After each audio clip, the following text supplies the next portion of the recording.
Hello, everybody. My name is Dr. Caroline Arbuckle McLeod, and today we're going to be looking at a very general overview of the history of ancient Egypt. Now, we'll be covering about 5,000 years in a relatively short time, so as you can imagine, we're only going to be covering the greatest hits. To try to keep yourself from being overwhelmed, it's best to consider the themes that I'll be providing at the beginning of each chronological period.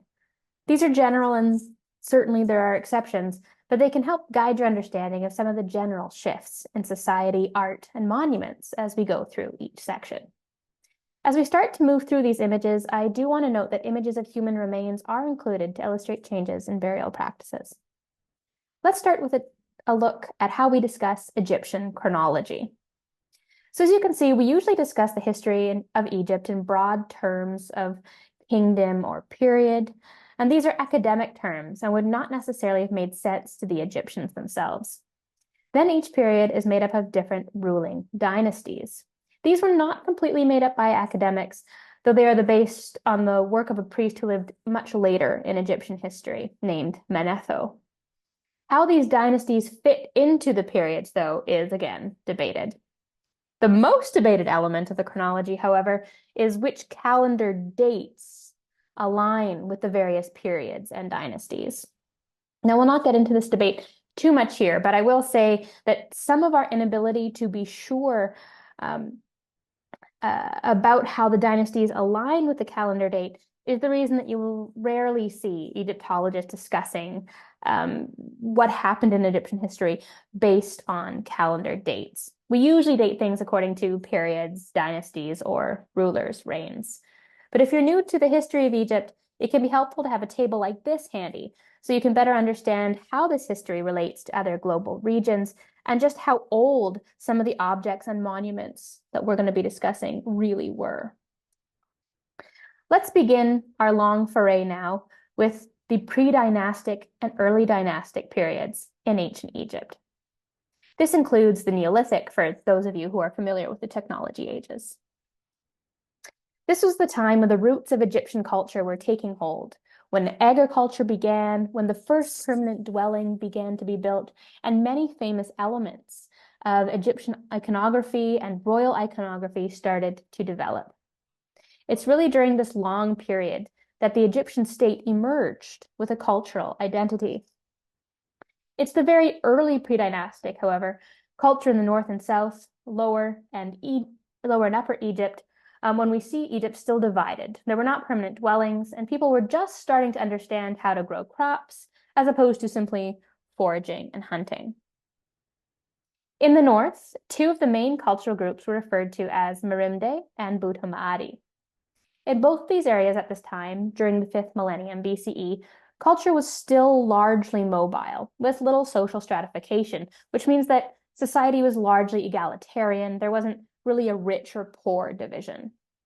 Early agriculture was beginning, and burials took the form of pits in which the body was laid in a contracted position. Art was just starting to develop, and some of the earliest examples were pieces of human statuary, like this very famous head from Merimde Beni Salama, now at the Egyptian Museum in Cairo, which is actually just a few centimeters high. The slightly later culture of Bhutto Ma'adi, dating to the end of the 5th millennium BCE, is located closer to the Sinai and shows evidence of interactions with West Asia, often still referred to as the Near East, giving us an idea of just how early Egypt started trading and interacting with these foreign groups. The links between Ma'adi and West Asia are seen in the similarity of these semi-subterranean dwellings, in which part of the house is actually built under the ground, and through the finds of other copper remains, which seem to come from West Asia as well. In the south, the contemporary cultures were referred to as the earlier Badarian and Naqadan cultures. During the Badari period, like with the north, there was not much social differentiation. The material culture, however, was different here than in the north. In the south, many sites show evidence of this fine quality blacktop redware pottery, as well as fairly specific style of human figurines with these rather surprised looking faces. At this time, there's still no permanent habitation. The later Naqada, or Nagada, as you'll see it sometimes spelled, period is broken into three main divisions: Naqada 1, 2, and 3. And it is at this point that Egyptian culture really took off and started to resemble the typical Egyptian canon of art that most people would recognize. Naqada 1, which can sometimes be referred to as the Amratian period, continues to be defined by the contracted pit burials and a lack of mummification, or at least intentional mummification, I should say. It is not until Naqada 2, sometimes called the Gurzian, that we start to get much more social differentiation, a greater investment in agriculture, and permanent habitation. With the ability to harvest grain at regular intervals and create a surplus of resources, the Egyptians could support specialized craftsmen. And so we start to see art and technologies develop rather rapidly at this time. Many tombs frequently included these large animal-shaped palettes that were used for mixing pigments. At the end of Naqada 2, what is referred to as Naqada 2D, you start to see this more invested sedentary lifestyle in the north. And actually the northern material culture, the pottery, the style of the graves, etc., starts to be replaced by the southern Naqadan forms. What we are therefore seeing is the spread of the southern culture northwards, replacing the Butom Ada culture and demonstrating a certain level of cultural unification, though there is little evidence for an overarching administration or political unification at this time. So people were making things the same way, but probably not yet ruled under one leader. That's what I'm trying to get at. These major shifts actually happened during Naqada 3. At this time, we see much more social differentiation and the beginning of what is a clear elite. We see a much different gulf between a few rather huge graves that contain substantial offerings and art, and then a lot more rather humble graves. This means that wealth is now concentrated in the hands of just a few really wealthy people.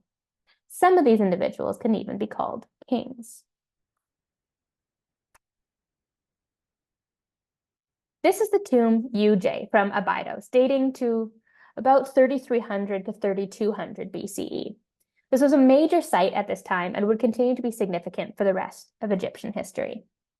Uj is simply the designation given to the tomb by its excavator.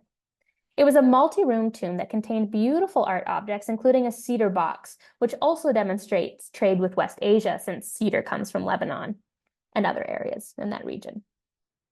There were also hundreds of wine jars placed in the tomb, some imported from West Asia, though most probably local imitations of these foreign styles. What is particularly significant about these jars, however, was that they had the labels attached to them, these guys here, with what can be considered proto-hieroglyphs. These glyphs seem to represent the areas from which the jars came and suggest that the written Egyptian language started through the need for administration, which is frequently the case with the development of early texts. Some of these early texts also had images of scorpions, and it is believed that this reflects the name of this early king and the owner of Tomb Uj. It is unclear how much of Egypt this ruler controlled, but it's generally believed that he only controlled a little part of it. By the later Naqada 3 period, glyphs had developed into a more readable form, and these are found, for instance, on royal objects discovered at another very important site called Hierakonpolis. One of these objects is the Narmer palette. The palette gets its name from the central figure of the king on what is technically the back of the object. This one here.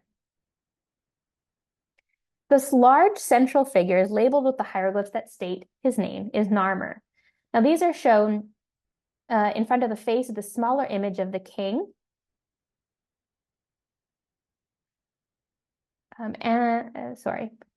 And at the top of the palette between the two bulls' heads. In the later example, the king's name is shown atop a stylized image of palace walls called a sarech, and it is an early way to show a royal name. Now, the Narmer palette is one of the most significant pieces of Egyptian art because it demonstrates that already by this time, around 3100 BCE, much of the royal iconography had already been established.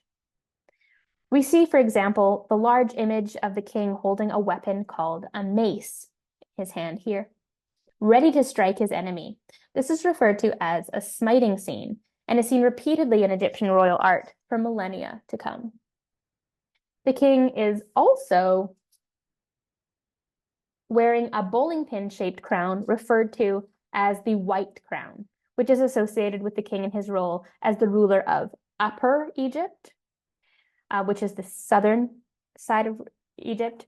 And on the other side of the palette, however, right here, you see the king being led in a procession to inspect the beheaded corpses of his enemy. And here he's wearing a different style of crown, what's referred to as the red crown of Lower Egypt, so northern Egypt. By depicting both crowns, it is clear that the king is demonstrating his power over both Upper and Lower Egypt at this time, and is therefore also clear that by this point in time, Egypt was politically united under one ruler, though whether Narmer was actually the king responsible for this unity is debated. The palette also demonstrates the use of the bull to refer to the power and might of the king. At the top, you see the two bulls' heads, and then at the bottom, down here, you see the image of the bull as a metaphor for the king trampling a walled city. Finally, the king also wears a bull's tail, we can see here, again, clearly associating him with this powerful animal. Now, while we could talk about this object for an hour or so, we should be moving on. The early dynastic period, from about 3000 to 2686 BCE, really relates to dynasties 1 and 2. Now, this was a time of monumental royal tomb building, particularly at the site of Abydos. Each king had a huge tomb, as we see here, with a large stele showing a serech, again, that's this image here, with the king's name, supported by a falcon, similar to what we saw on the palette of Narmer. Many of these tombs had subsidiary graves, where the king's followers were buried. Now, it's somewhat debated whether these individuals were sacrificed so that they could join their king, but it does seem quite likely. The tombs contained many goods and wealth, some of which again demonstrate links to West Asia. In addition to the tombs themselves, the kings also seem to have had additional ceremonial structures at another site called Saqqara, further north. The best preserved of these is from the Second Dynasty and belonged to a king named Kasa Kamui, often referred to as the Shunet el-Zabid. It seems likely that large-scale rituals occurred at these sites, and then the king was buried back at Abydos. Now, what is really important to recognize about these structures is that they demonstrate the ability of the rulers to control a massive workforce, and that the population was willing to obey the desires of the kings to the point of death. The almighty power of the king was therefore already established at this time. With the beginning of the Third Dynasty, however, we move to the Old Kingdom. The Old Kingdom was the Pyramid Age, when the king's power was truly expressed in a monumental fashion. The elite expressed their loyalty to the king, and religion was often based around the king as the intermediary between mankind and the divine. Many elements of art continued to develop, and while components emerged in the pre-dynastic and early dynastic, the Old Kingdom was about experimentation and establishing a dominant form that would remain for the rest of Egyptian history. King Zoser, the first ruler of the Third Dynasty, began this tradition of monumental pyramid building, representing the same message of control and ideology as the rest of the Old Kingdom kings. Zoser's pyramid is called a step pyramid. It started as a flat style of tomb called a mastaba, but then was built up higher and higher, going through several iterations designed apparently by an architect named Imhotep. It was the first monumental all-stone building built in ancient Egypt. The pyramid was part of a larger enclosure that contained many ceremonial buildings, temples, and underground causeways, with space for the king to run what is called the Hebsed, particularly in this court over here. A ceremony that the king is supposed to run every 30 years to renew his power and show that he is still powerful enough to rule all of Egypt. An image carved into the walls of one of the causeways that ran underneath the pyramid shows the king running this Hebsed.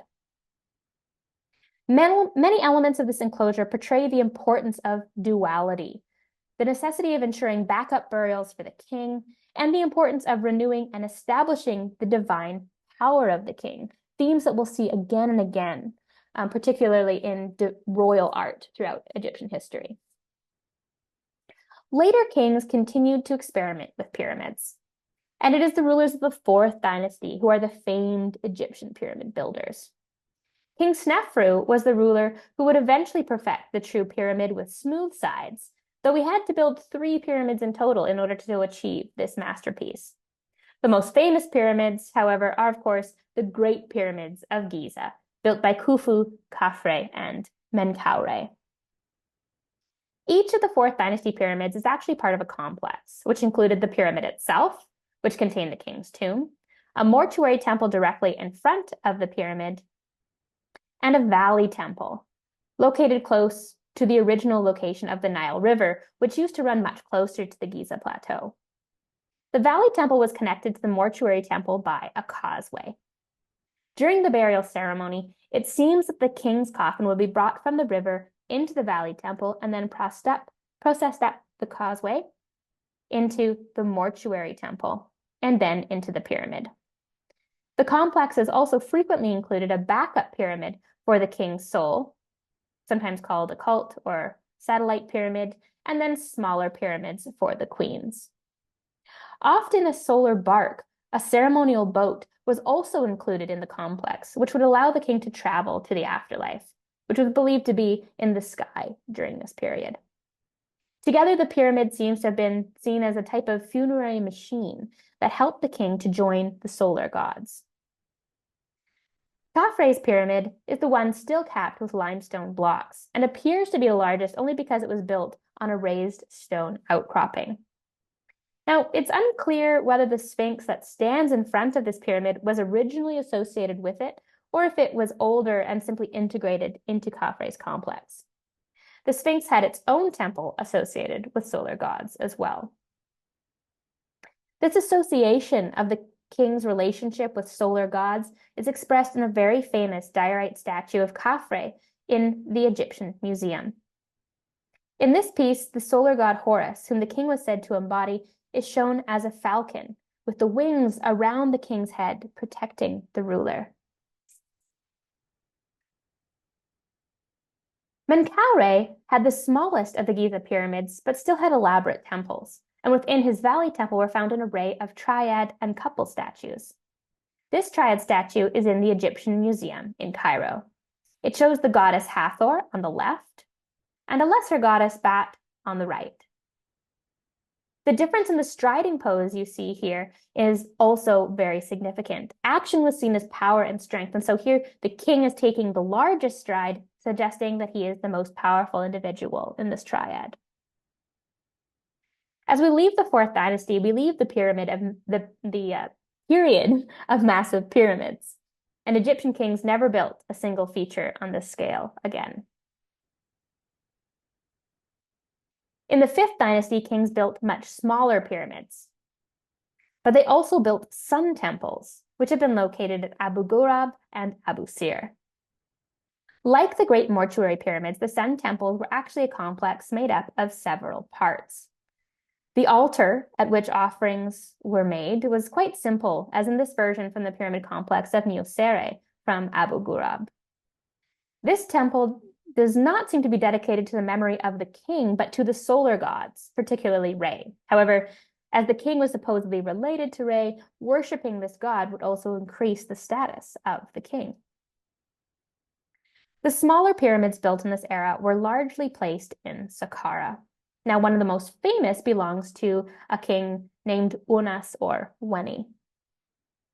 The reason for its significance is because the interior walls of the pyramid were covered with hieroglyphic spells that were meant to help the king be reborn as a god after death and join his ancestors in the circumpolar or undying stars. The spells also made the importance of Osiris clear as the underworld parallel for the solar gods, again highlighting the importance of duality in Egyptian religion. Towards the end of the 5th dynasty, the power of the provincial elite, particularly the mayors or the nomarchs, began to rise significantly. While the majority of funerary religion until the 5th dynasty had been focused on the king, funerary texts start to be more personal. While so far the elite had always tried to acquire tombs near their king, in the later 5th dynasty, they now were more frequently being buried in their home provinces. Where before the tombs were rather simply built and decorated, now autobiographies become rather frequent, celebrating the accomplishments of individual owners. Nevertheless, they still tended to emphasize relations to the king, and from them we learn about historic events. For example, in the autobiography of Weni, a general from the 6th dynasty, he describes his multiple military excursions, but paints them in light of the king's accomplishments. So he states, His Majesty made war on the Asiatic sand dwellers, and His Majesty made an army of many 10,000s in the entire south, southward to Elephantina, and northward to Tep-Ihet. In the Northland, on both sides, entire in the stronghold, and in the midst of the strongholds, among the Irtet Nubians, the Medjay Nubians, the Yan Nubians, among the Wawet Nubians, among the Kau Nubians, and in the land of Jimeh. This text helps to demonstrate the possible extent of Egypt's power and gives us an idea of the different cultural groups interacting with Egypt at this time. While it makes the accomplishments of Weni clear, they are always couched in terms of how great and loyal and noble he is for the king. The king is therefore still, at least ideologically, the ultimate ruler and intermediary. A formulaic text that expresses this fact directly is found on tomb walls and coffins from this period as well. Nevertheless, the fact that Weni has an elaborate tomb and a long inscribed autobiography also demonstrates the power of his own position. The tomb of Mereruka, also from the 6th dynasty, once again demonstrates the ability of non-royal individuals to create very elaborate tombs for themselves. Mereruka's tomb in Saqqara was made up of about 33 highly decorated rooms. Here's a statue of Mereruka shown as if stepping out of a stone door, or what is frequently called a false door, to receive offerings for the afterlife. Tombs at this time were frequently depicted with the so-called scenes of daily life, which are believed to help to establish an ideal afterlife with continued professional and personal success, rather than a realistic depiction of life at this time. One interesting scene from this tomb shows individuals who did not pay their taxes being punished, and as vizier, Mereruka would have overseen this treatment. Now, towards the end of the 6th dynasty, one king, Pepi II, supposedly ruled for an incredibly long time. It's reported to be around 94 years. He is the last king of the 6th dynasty, and it may be that this frail king lost too much power or his mortality was revealed to his people. But nevertheless, in addition to this rise of powerful mayors or nomarchs and possible natural disasters, the position of the king seems to have been considerably less effective during the 7th and 8th dynasties, with numerous kings serving short reigns. At the end of this period, individuals from the north and south fought for control, and rule of Egypt was split between two major centers, with multiple powerful local rulers arising too, which began the First Intermediate Period. Now, the First Intermediate Period is described in Egyptian texts as a period of chaos and disruption, but it is truly a time when individual non-royal people had power, when innovations were being introduced, and life was forced to adapt to uncertainty. This period covers dynasties 9, 10, and the beginning of the 11th. The 9th dynasty is generally used to describe the kings who ruled at Heracleopolis, which became the capital of northern Egypt. The reality, however, was that the nomarchs continued to be a particularly powerful group of people, as is demonstrated by the tomb biography of a noble named Anktifi from Mawala in Upper Egypt. His boastful biography states, "Now, whether this was the state of Egypt, states, the whole of Upper Egypt died of hunger, and each individual had reached such a state of hunger that he ate his own children. But I refused to see anyone die of hunger, and gave to the north grain of Upper Egypt. And I did not think that anything like this has been done by the provincial governors who came before me. I brought life to the provinces of Hierakonpolis and Edfu, Elephantine, and Ombos." Now, whether this is actually the state of Egypt in the First Intermediate Period is debated, but the text is much different than that earlier biography of Weni, which was very much meant to glorify his king. This piece gives Antifi all the credit. While another part of the text at least references the king, such statements are no longer deferential. This is part of the pattern of non-royal individuals claiming elements for themselves that were once royal prerogatives. Beginning during the unrest at the end of the Old Kingdom, but becoming particularly prominent from the First Intermediate Period on, private individuals were able to access more and more elements of the afterlife and the funerary provisions that had once been limited to the king. For much of the Old Kingdom, the best they could have hoped for in their afterlives was a continued position that they had on life as the king's faithful noble. But from about the 6th dynasty, private or non-royal individuals were beginning to be associated with Osiris, the god of the afterlife, and start to take on a semi-divine state themselves after death. This is somewhat problematically referred to as the democratization of the afterlife. Problematic because non-royal individuals had always had access to an afterlife, simply not in this form. As the kings had used pyramid text spells to help with the transformation after death, so did non-royal individuals during this period. Instead of inscribing them on pyramids, however, private people inscribed them on coffins. This coffin of Epi-Hai-Shutef actually has the pyramid text written on the coffin. Other coffins from this time, however, had an adapted form of the spells, frequently with more personal concerns than are seen for a king, like spells for connecting with one's family after death. This group of spells are referred to as the coffin texts, and are prominent funerary texts found from the very end of the Old Kingdom through to the end of the Middle Kingdom.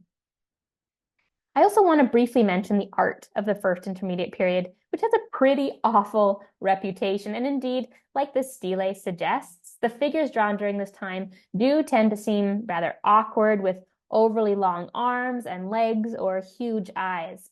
However, more private individuals had art than in the Old Kingdom, and it was found in areas where it had not existed before. The First Intermediate Period was therefore a time of innovation and adaptation rather than a dark period, despite the fact that it is often viewed in this more negative way. During the 11th dynasty, the First Intermediate Period came to an end when the powerful Theban kings finally defeated their northern enemies. The king who reunited the two lands was named Mentuhotep II, and he ushered in the Middle Kingdom. The Middle Kingdom is often considered to be the classical period of Egyptian history. It was the time when Middle Egyptian, the standard hieroglyphic script and dialect, was perfected and became the religious and ritual form of the language, which would remain as such through to the end of Pharaonic history. Much of the art and literature created during this period would set the standard for the rest of Egyptian history and has a bit of a stoic or serious bent to it. To celebrate his uniting of the two lands, Mentuhotep built an enormous mortuary temple in the rock cliffs of Thebes in the area known as Deir el-Bahri. This tomb was built to truly emphasize the power of Osiris and the connection to the king. It had large column halls and a tomb that was placed far back within the mountain cliffs. The trees planted in the courtyard, acacia and sycamore, were often connected to this underworld god, and the statuaries and reliefs also reference Osiris. The reconstruction on the top of the monument is still debated, but some interpret it as being a tree mound, which would again be a reference to Osiris. This statue, shown with black skin, is believed to be a reference to Osiris. He is often shown with black or green skin in reference to dark, fertile soils and agriculture. It was found in a pit buried in the tree garden in front of the tomb. This pit was named the Bab el-Hussan because it was found when a horse put its hoof through the roof of the pit, and Hussan means horse in Arabic. Near this royal temple, there were a number of private tombs dug into the cliffs, including that of the vizier, Becket Rey. Becket Rey is the owner of a set of particularly beautiful and famous tomb models. These are basically 3D representations of the scenes of daily life, and again, were probably meant to ensure that their owner would have access to what they represented in the afterlife. So here it would ensure that the owner had access to cows and their products after death. At the end of the 11th dynasty, there seems to have been some sort of power struggle. The vizier of Mentuhotep IV, Amenemhet, stepped into power and began ruling the 12th dynasty. To secure his rule, he started the practice of co-regencies, claiming his heir early so that they could rule together and easing the transition of power after his death. He campaigned to the north and south and began building fortresses along the Nubian border to control the movement of goods and people. These fortresses were later secured by Senwosret I and III, who conquered as far as a site called Semna.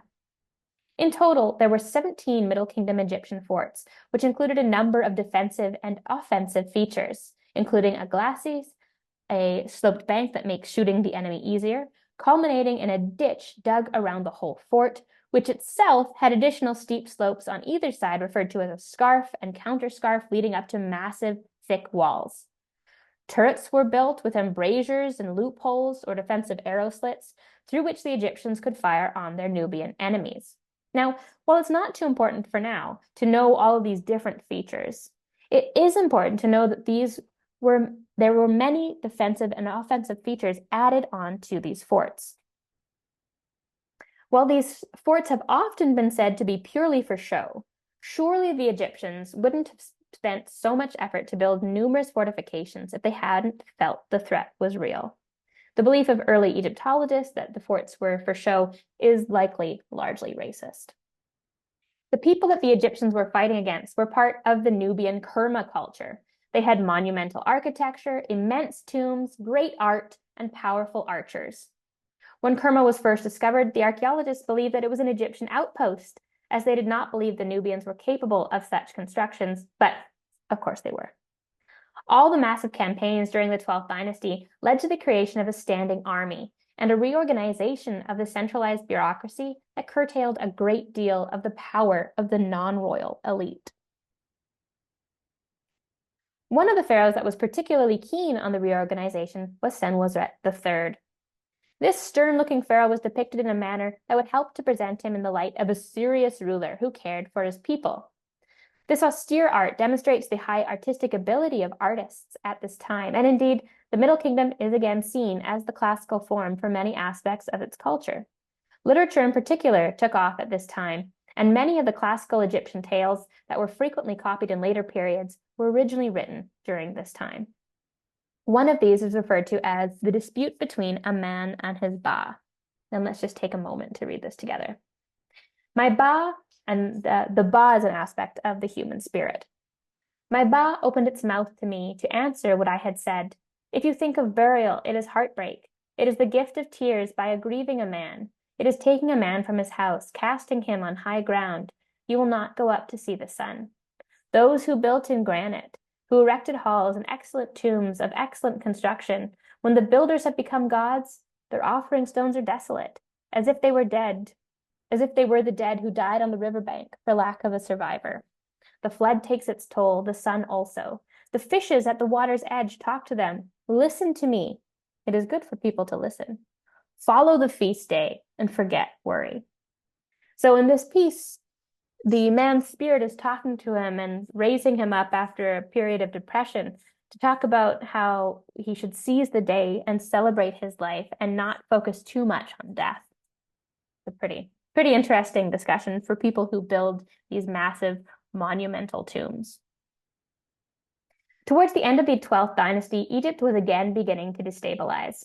When Amenemhet IV died without an heir, his sister, Sobek-Nofru, took the throne. Although her reign seems to have been relatively successful, she was unable to provide a stable heir to continue the dynasty. Her depictions often combine elements of male and female dress, as seen here, where she wears a female dress covered by a male kilt. The later female king Hatshepsut would follow this example, and we'll discuss this phenomenon in more detail later. Dynasty 13 is the last of the Middle Kingdom. Manetho speaks of this time as 70 kings in 70 years, which is slightly exaggerated, but it is clear that many rulers did only hold power for a few months. The art created during this period starts to show a downturn in quality, as well as greater emphasis on Osiris and a general apprehension. This Kafed of Iket, for instance, is painted black, a color associated with the god of the underworld, Osiris. The standard formula that placed the king as an intermediary between the deceased and Osiris, which began in the Old Kingdom and continued through the Middle Kingdom, is abandoned at this time. The lack of reference to the king and added references to Osiris suggest that the Egyptians were uncertain that their divine king could grant them access to an afterlife, and they instead relied directly on the god Osiris. The inscriptions are also mutilated, which means that the dangerous glyphs, such as birds of prey or the snakes, have actually been disabled. The snakes are portrayed cut in half, while the birds have their legs cut off. This shows that the Egyptians were concerned that these glyphs might come to life and harm the tomb owner, adding into that feeling of general apprehension for this period. To further complicate matters, throughout the Middle Kingdom, foreigners had been moving into Egypt, and in particular, a group of West Asian individuals had settled in an area of the Delta called Avaris. They would rise in power and take over the north of Egypt as the Hyksos kings, while the Egyptian line of rulers moved down to Thebes. The Hyksos cut off access to West Asia for the Egyptian rulers, who also lost control of Nubia. And with Egypt divided, the second intermediate period had begun. Like the first intermediate period, the second intermediate period was seen as a dark age with little innovation and the production of low-quality art. Though this was not, once again, the truth, strictly speaking, as we shall see. While there were foreign rulers in the north, a number of new innovations were also adopted. An object type particularly associated with the second intermediate period is the rishi coffin, which took advantage of the newly developed anthropoid shape. Anthropoid means human-shaped. This type of coffin was carved out of a single trunk of local Egyptian wood. This allowed the Egyptians to integrate more value into their objects, while their access to imported timbers from Byblos was cut off. The rishi coffin allowed the anthropoid shape to become popular, which would remain the standard type through to the end of Egypt's history. This was only one of many innovations begun during this period. In the north, the foreigners, which I air quote here because by this time the Hyksos had actually been in Egypt for hundreds of years, and so they aren't really foreign, but they were responsible for a number of additional innovations probably brought in from West Asia. These include the horse and chariot and the vertical loom. At the end of the second intermediate period, a Theban king named Kamose fought against the Hyksos and began to push them out of Egypt. His successor, Ahmose, made the final push, reuniting Egypt and becoming the first king of the 18th dynasty and the New Kingdom. Now, the New Kingdom, and particularly the 18th dynasty, was an area of immense wealth and prosperity for Egypt, a time of expansion and a time of very elaborate art, which today we might suggest borders on gaudy, perhaps. Now, Ahmose I was understandably concerned with foreign invasions and began a tradition of campaigning into West Asia. Here's Ahmose, and south into Nubia. He set up what can now arguably be called an Egyptian empire. To help him oversee his new empire, Ahmose set up a few new administrative positions. The viziership was split into two, one for Upper Egypt and one for Lower Egypt, for instance. He also established the overseer of southern foreign lands, who would administer the Egyptian administrative outposts in Nubia. These campaigns were continued by Amenhotep I, who was probably also the first king to be buried in the exceptionally famous Valley of the Kings. Tombs of the kings were buried under the Al-Qurn, a sort of natural pyramid, and the kings of Egypt would continue to be buried here in different tombs until the end of the New Kingdom. Another religious change of the New Kingdom was the beginning of the Book of the Dead. This is the newest adaptation of the collection of spells seen in the pyramid and coffin texts. They were now frequently written on papyrus scrolls and buried with the deceased. The spells did continue to decorate coffins and other objects as well. Now, Thutmose I continued its expansions, but Thutmose II only reigned for a few years. His son, Thutmose III, would follow him, but was too young to reign at his father's death. Instead, Thutmose II's wife, Hatshepsut, became queen regent, eventually claiming a co-regency with her stepson, Thutmose and becoming a female king of Egypt. Hatshepsut was a very successful female king. She built widely, and Egypt experienced peace while she was on the throne. Like Sobek-Nofru before her, Hatshepsut mixed male and female iconography in her statuary, eventually shifting to an entirely male depiction. She built a monumental funerary temple next to that of Mentuhotep II in Deir el-Bahri, with very famous reliefs of trade and offerings being brought in from Punt, the unidentified exotic land from further south in Africa. After her death, Thutmose III took the throne as sole ruler. He was also exceptionally successful. Under his reign, Egypt reached its largest extent, as he campaigned far north past the Euphrates, besieging the area of Megiddo and establishing additional Egyptian administrative outposts. To the south, he also pushed the limits of the Fourth Cataract. Eventually, for widely speculated reasons, he had the memory of his stepmother erased, perhaps so that he could claim her accomplishments or to be connected more directly to his father. The fact that he undertook this action about 20 years after Hatshepsut's death, however, would suggest that her reign was not abhorrent. Later in the 18th dynasty, Amenhotep III came to the throne. He was an extensive builder and was particularly dedicated to the constructions in Thebes, where he built a mortuary temple and palace and added significantly to a temple called Karnak Temple. Karnak Temple was the biggest and most powerful temple in Egypt during the New Kingdom. Although construction was started during the Middle Kingdom, it wasn't until the 18th dynasty that it became the largest temple in Egypt. The temple was dedicated to the god Amun, and Amenhotep III emphasized the solar aspects of this god in his praise, as well as his own godly associations. The praise of the solar aspects of the gods were continued by his son, Amenhotep IV. This king, however, took his obsessions much further than his father.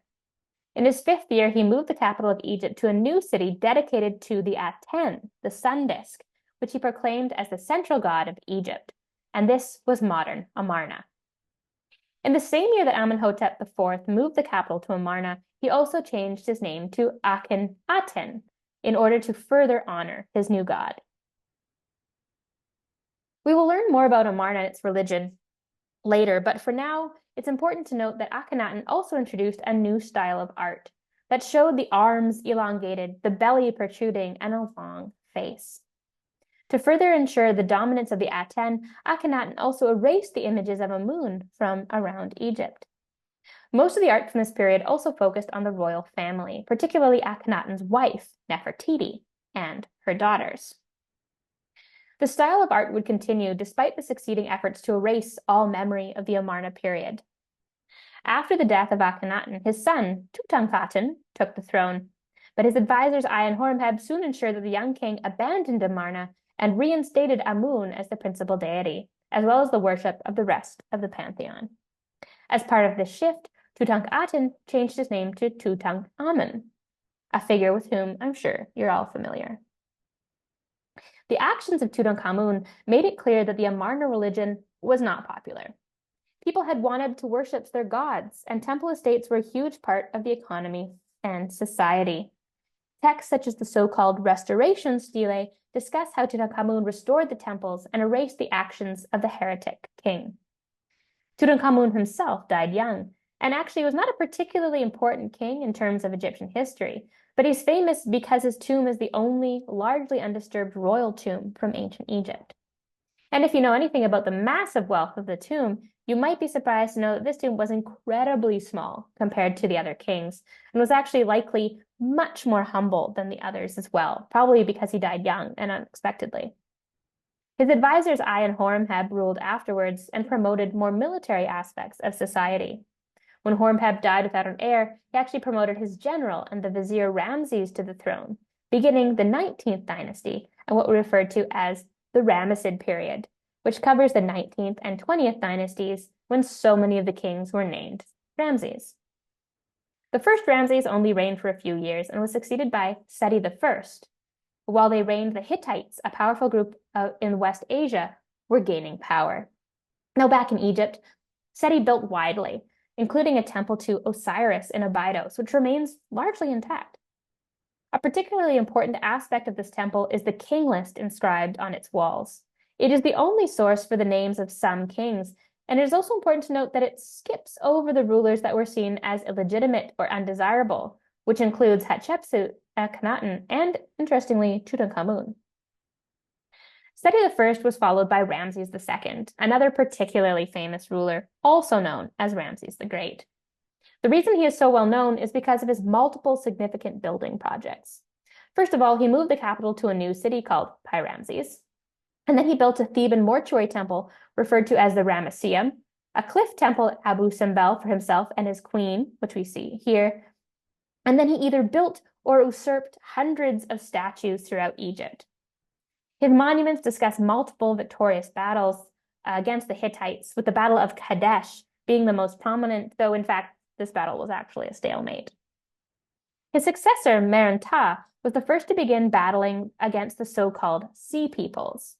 This name covers a partially ambiguous group of individuals from multiple regions, including Libya, up the coast of West Asia, and in the Aegean. Their incursions throughout West Asia would contribute to the collapse of many of the Near Eastern major powers, including the Hittites, and cause issues for Egyptian trade and wealth. Another interesting point about Merneptah is that his stele mentions the destruction of Israel, the earliest reference to this name. The 20th dynasty was much less prosperous than the 19th. In the earlier reigns, such as that of Ramses III, this is harder to see since monuments were still being built, like this temple at Medinet Habu. But donation lists to temples plummet, and there are multiple references to rebellions and worker strikes at this time too, when rations weren't being paid on time and the people were generally less happy. Many of the decorations at Medinet Habu show the Sea Peoples, who were still campaigning, and although they would not defeat Egypt, their desecration of West Asia clearly had repercussions for Egyptian society and economy. At this time, as the power of the kings was waning, the priests of Amun were gaining considerable power. At the end of this period, during the reign of Ramses XI, the high priest Herihor would claim rule of Upper Egypt, and as this divide in power became more defined with the establishment of Smendes as king, the 21st dynasty and the Third Intermediate Period began. Before moving on to the next period, I want to briefly pause here to look at some of the art from private tombs of the 18th and 19th dynasties. In the 18th dynasty, as I've mentioned, scenes were largely focused on aspects of life that the deceased wanted to take with them to the afterlife. This could be workshop scenes, as we mentioned before, or scenes of celebration and feasting, as shown here in the tomb of Rekhmire. They could also show the deceased watching over his estates, like in the tomb of Mena, or could be scenes such as fishing and fowling in the marshes. While many of these scenes do have religious significance, in the 18th dynasty, overtly religious scenes are not particularly frequent, with the exception of the funerary procession, and gods are also rarely depicted. In the 19th dynasty, however, religious imagery is quite frequent, and gods are shown on the walls. The tomb itself becomes a miniature temple with columned halls, which are not a feature of the 18th dynasty tombs. The artistic style is also different and illustrates the impact of the shift during the Amarna period with the elongated limbs and heads, more flowing clothing, and little bellies. It has been argued, and I agree with this argument, that this more overt religious expression was a reaction to the complete loss of traditional religion during the Amarna period. After Akhenaten's death and the reopening of the temples, people seem to be much more inclined to depict themselves approaching gods directly and supplicating on their own behalf, rather than to rely on the king to step in and do the same. This loss of power of the king is likely also why the Theban priests were able to gain such immense power during this time and eventually take over the rule of Egypt. The 21st dynasty, the beginning of the Third Intermediate Period, was marked by a significant loss of wealth and prestige. While reuse had always played a part in Egyptian materials, objects were now reused and tombs were plundered on a much more regular basis. One area where this is most apparent is in the painted coffins from this period. These coffins, all on display in the Museo Egizio in Turin, are much more highly decorated than the pieces from earlier periods. As people no longer could afford private tombs, all the spells and decorations that had once decorated the walls were placed onto the coffin, and scenes from the Book of the Dead are commonly added to the decoration. Older coffins were also frequently taken from tombs, and any gold decoration was stripped down to be melted down and reused, while the coffins were often repainted for a new owner. This coffin of Tamut-Mutef on the right is a very different style of coffin, originally built in the 19th dynasty and then probably repainted in the 21st. It is likely that powerful high priests at this time were able to control some of the movement of these goods, adding to their power. In the 22nd dynasty, powerful Libyan families known as the Meshwesh had been immigrating into Egypt for generations, were able to take power. They replaced the high priests of Amun in Thebes with their sons and curtailed much of the power of these priests. They were able to reunite Egypt and regained access to West Asia through a new series of campaigns. We know of these from inscriptions that were begun by the pharaoh Sheshonq at Karnak, and they were inscribed on what was referred to as the Bubastite portal, because the palace of these kings was at Bubastis. Many of the areas of West Asia that were defeated by the king are listed in these inscriptions. This individual is also commonly identified as the biblical Shishak, who plundered Jerusalem in the Bible. The 23rd dynasty were also a group of Libyan kings, but otherwise their positions are much debated. It is likely that they gained control of Upper Egypt before the end of the 22nd dynasty. The 24th dynasty is also highly debated and consisted of a short-lived group of 2 pharaohs.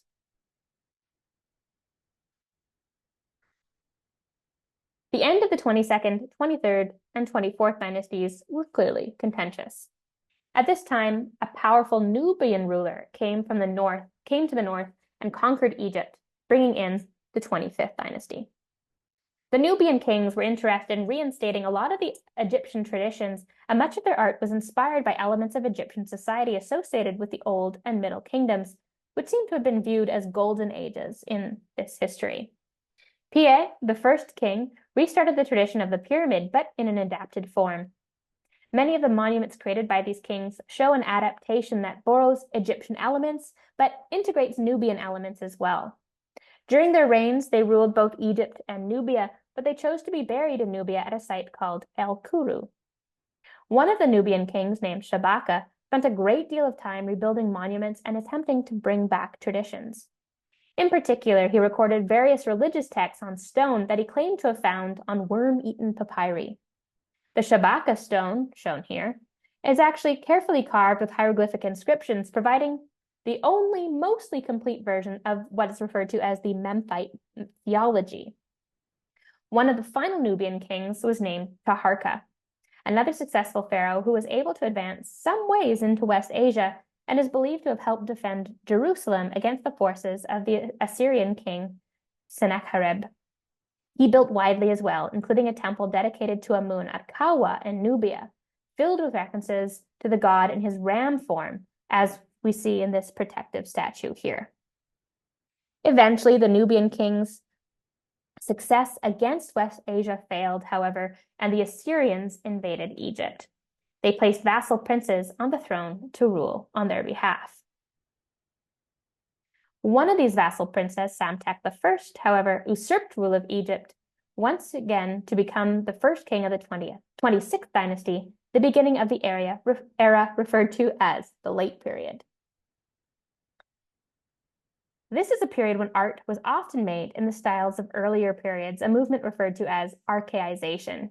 At this time, warfare was pretty rampant throughout the Mediterranean, and mercenaries were becoming increasingly popular. An influx of these mercenaries created new pockets of Libyan and Greek populations in Egypt. One town in particular, Naucratis, was home to a large population of Greek mercenaries. Another large group of immigrants came to Egypt from Jerusalem after the Babylonian king Nebuchadrezzar sacked the city and destroyed their temple. These individuals will move down to Upper Egypt and create a settlement at the site of Elephantine. The Persian Achaemenids will be the next great power to take over Egypt, led by Cambyses II, who was crowned pharaoh of the 27th dynasty, but did not remain in Egypt. The Persian pharaohs would be rather absent rulers for the most part, and Egypt was largely treated as a satrap, a type of Persian province. And for part of their rule, they were welcomed in Egypt. Darius I often spent time refurbishing temples and promoting Egyptian religion. During the reign of Xerxes, however, Egypt tried to rebel, and they were punished by being treated like a conquered province, subject to much more severe treatment and control. But then, after the death of Darius II, another rebellion was successful, and Amyrtis became king of Dynasty 28. There continued to be significant unrest and internal struggles, leading to the brief 29th dynasty of a single pharaoh before that too was overthrown by the Egyptian Keperkare Nectanebeth, better known by his Greek name Nectanebo, who began the 30th dynasty. Basically, there's a lot of upheaval during this time period. The 30th dynasty was the last group of pharaohs that are considered Egyptian pharaohs, and therefore the last of the Pharaonic period. Although it was rather short-lived, just over 40 years, the three pharaohs of this period were able to accomplish some significant building projects in Egypt. Nectanebo in particular was effective and began building the Temple of Isis on Philae, which would be completed during the Ptolemaic period. Private art of the 30th dynasty can be of quite high quality and often has a sense of heightened realism, while also harkening back to earlier periods. This is the Berlin Greenhead, and you can see how fine it is, though the date is admittedly contested. The 30th dynasty was ended by another Persian conquest led by Artaxerxes III. This control was short-lived, however, as in 332 BC, Alexander the Great took Egypt during a series of conquests. After his death, the empire was divided among his generals, and Ptolemy was given Egypt, beginning the Ptolemaic period, or the Greco-Roman era of Egyptian history, which is where we will stop today.